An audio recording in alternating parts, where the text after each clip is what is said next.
I was standing in the supply closet, soaking wet from the shoulders down, with used motor oil dripping off my chin and pooling in my boots. Behind me, through the thin wall, I could hear Reggie and Dwight howling with laughter. Deep, wheezing belly laughs, like this was the funniest thing they'd seen in years. My eyes were burning, my skin was slick, and my hands were shaking, not from cold, from something darker, something that had been building for 6 weeks. And standing there in the dark, surrounded by mop buckets and chemical jugs, I made a decision that would change everything at that warehouse, for better and for worse. The older workers at my job pulled a nasty prank on me and my friend, so we made their lives hell. I'm Sutton Drew, 26 years old, and at the time this happened, I was about 8 months into a warehouse job at a distribution center. Sorting, packing, loading trucks. Not glamorous, but I needed it bad. I'd moved back home after a failed attempt at trade school, carrying student debt and exactly $400 in my bank account. That's not a figure of speech. 400 even. I was one flat tire away from being in real trouble. The job itself was manageable. The hours were long, the pay was decent enough, and I'd made exactly one real friend there, a guy named Colby Vance. Colby was 23, skinny, had this nervous energy like a terrier, and always had some theory about why the vending machines were rigged. He'd started the same week as me. We bonded the way you do when you're both at the bottom of the food chain, and everyone above you treats you like you're furniture that talks. The warehouse had been running for over 15 years, and there was a crew of older workers who acted like they owned the place.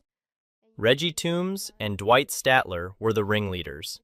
Both in their late 50s, both on second marriages, both deeply committed to making new hires miserable. They called it seasoning the rookies, like we were steaks that needed tenderizing before we were worthy of sharing their break room. At first, the hazing was small time. They'd send me to find tools that didn't exist. "Hey Sutton, go grab the left-handed pallet stretcher from Bay 9. I'd wander around like an idiot for 20 minutes before someone took pity and told me.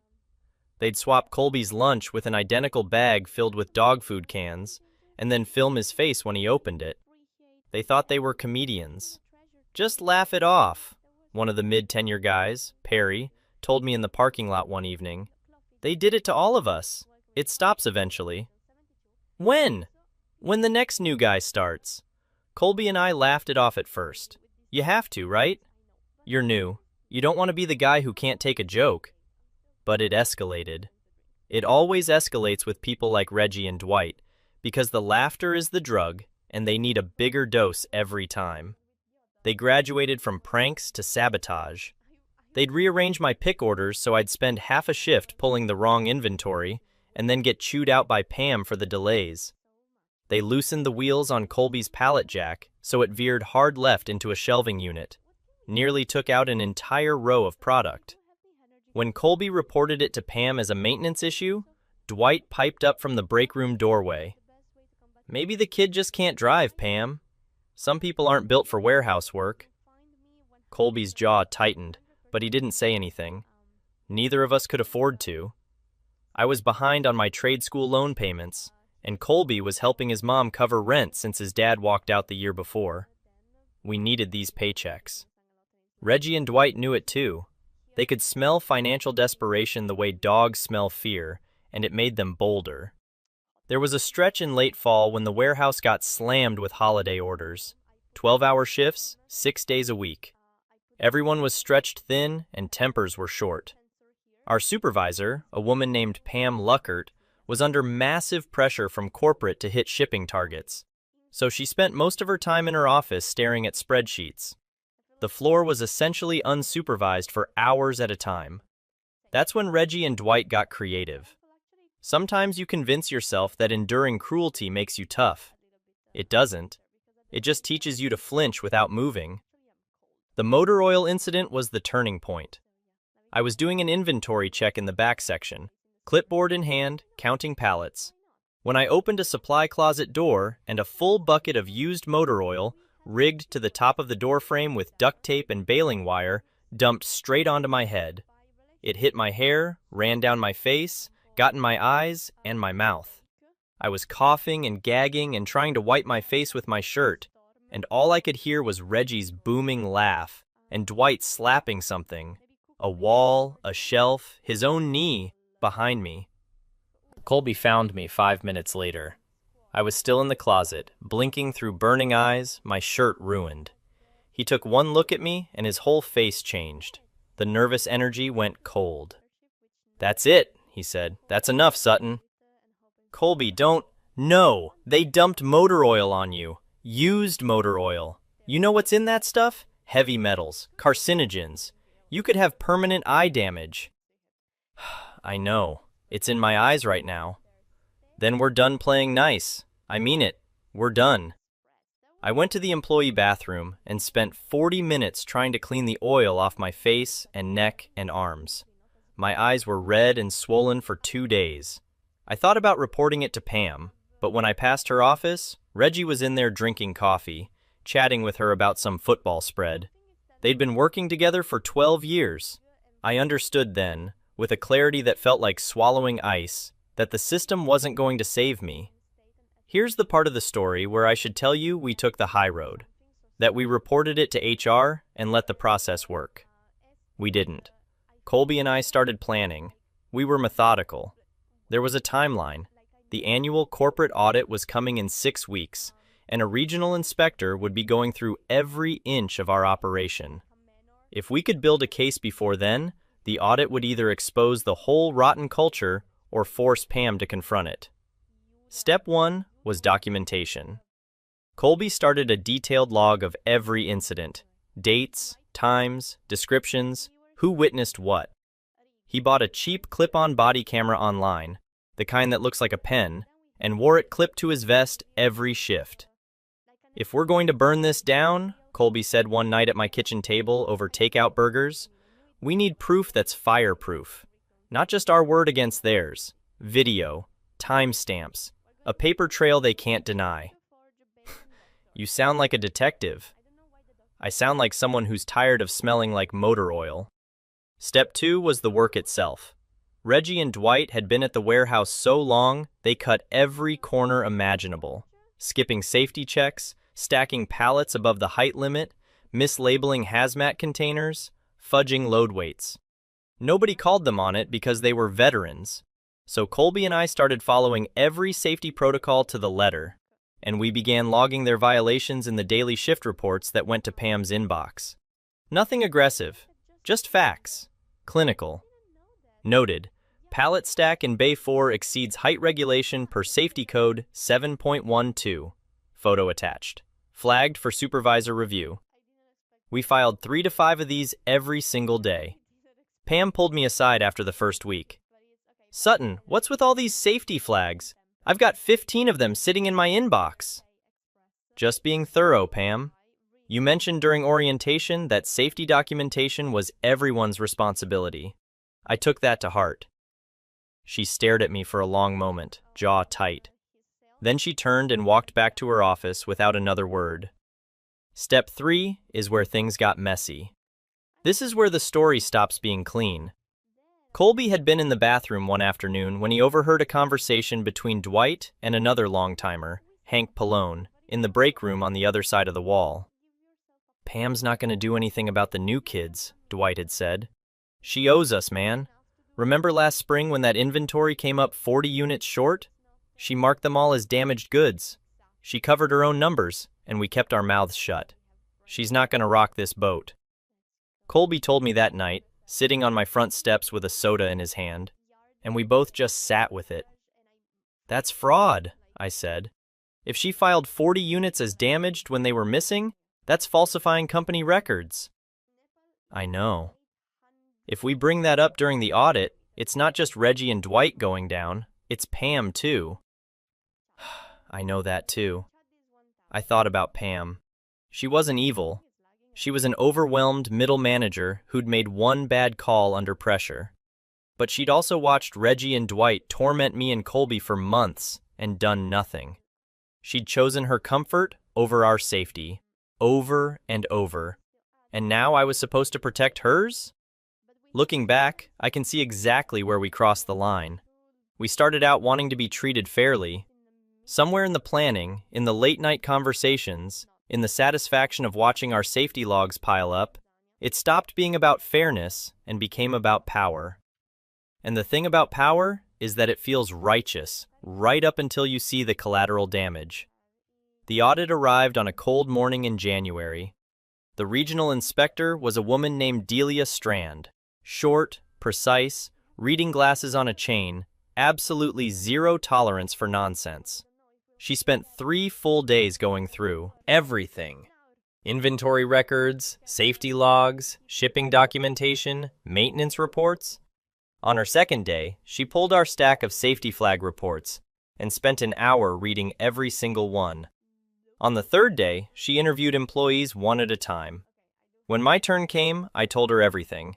The hazing campaign, the escalation, the motor oil, the culture of intimidation that kept everyone quiet.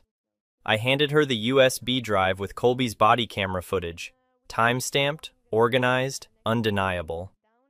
"How long has this been going on?" Delia asked, looking at me over her glasses. "Since my first week. 8 months. And you reported it to your supervisor?" "Our supervisor is part of the problem, ma'am." Colby told her the same. And then, in a twist neither of us planned, Hank Pallone, quiet old Hank, who'd been Dwight's friend for a decade, asked to speak with Delia privately. We found out later what happened. Hank's wife, Lorene, had been fighting a chronic autoimmune condition for 2 years. Their insurance was through the warehouse.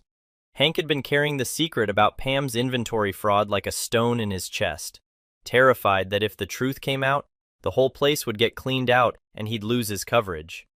But the weight of it had been destroying him. "I can't carry it anymore," he told Delia. "I watched what they did to those boys, and I didn't say a word because I was afraid. My wife needs her treatments. But I'm not sleeping. I'm not eating. I can't be this person anymore." Hank told her everything. The fake damage reports, the missing 40 units, Pam's role. The fallout was swift and ugly. Reggie Toombs and Dwight Statler were terminated for safety violations, workplace harassment, and gross misconduct. Pam Luckert was fired for falsifying inventory records. 3 other long-term employees received formal warnings and mandatory retraining. Colby and I stood in the parking lot the afternoon the terminations were announced. It was freezing. Our breath made clouds. We watched Reggie load cardboard boxes of personal stuff into his truck bed. He saw us standing there. He stopped, looked at us for a long 3 seconds. Then he got in his truck and pulled out of the lot without a word. "Do you feel good?" Colby asked. I thought about it honestly. I feel relieved. I feel like I can breathe for the first time in months. "Yeah," Colby said. "Me too." But that wasn't the full truth, because the consequences didn't stop with the people who deserved them. Hank Pallone wasn't fired. Delia made sure of that, noting his cooperation, but he was put on formal probation and his hours were cut to part-time. Part-time meant no benefits. No benefits meant Lorene's treatments became an out-of-pocket nightmare. Hank came to me a week after the dust settled, standing in the loading bay with his coat zipped to his chin, looking like he'd aged a decade. "I don't regret talking to that inspector," he said. "I needed to do the right thing. But Lorene's next infusion costs $4,000, and I don't know where it's coming from." "Hank, I'm not blaming you, son. I'm just telling you how it is." I didn't have an answer for him. Colby and I put together $300 between us and gave it to him in an envelope. It was nothing. It was all we had. I think about the difference between justice and precision. A bomb clears the target, but it also takes out everything standing nearby. We aimed at Reggie and Dwight. Hank and Lorene were standing too close. And no amount of telling yourself it was necessary makes that feel okay at 3 in the morning. And then there was Colby. After the shakeup, we both got promoted to shift leads under the new supervisor, a guy named Troy who ran things clean. The pay bump was real, an extra $250 an hour that meant I could finally start chipping away at my trade school debt instead of just covering minimums. The respect was real too. People asked our opinions now, deferred to us on decisions. It should have felt like arriving. But something inside Colby had shifted. The fight had rewired him. He started documenting everything, not just safety problems, but people, minor infractions, break times, casual conversations that might indicate attitude problems. He carried his clipboard like a weapon. One afternoon during a shipping deadline crunch, Troy needed 40 pallets loaded by 6 p.m. and we were behind. I watched Colby pull aside a newer guy named Jerome, who was hustling to wrap a pallet. "Jerome, your shrink wrap tension is inconsistent. I'm logging it." Jerome looked at him, confused. "Man, I'm trying to get these loaded before the truck leaves." Speed doesn't excuse sloppy work. I pulled Colby aside after Jerome walked away, shaking his head. "What was that?" "Quality control." "That was a kid busting his back to meet a deadline, Colby. You sounded like—" I almost said Reggie. I caught myself. A week later, it was worse. "Colby, you wrote up Janine for being 3 minutes late from break?" I said, looking at the incident form on his clipboard. "Rules matter, Sutton. That's literally the whole point of what we did." 3 minutes? She was heating up soup. Come on, man. You of all people should understand why documentation matters. It's what saved us. There's a difference between protecting yourself and policing everyone else. You're becoming... I stopped myself. Becoming what? Say it. Never mind. He didn't talk to me for 2 days after that, and when he did, it was surface level, professional. The friendship that had been forged in shared misery couldn't survive shared authority. We'd been brothers in the foxhole. We didn't know how to be equals in peacetime. I realized that getting what you want doesn't always feel like victory. Sometimes it feels like standing in an empty room where a fight used to be, wondering if the silence is peace or just loneliness. The warehouse runs smooth now. Troy keeps things fair. Nobody gets hazed, the work gets done. But Colby and I don't grab burgers anymore. We nod in the hallway. We make small talk about the weather or the workload. There's no hostility, just distance.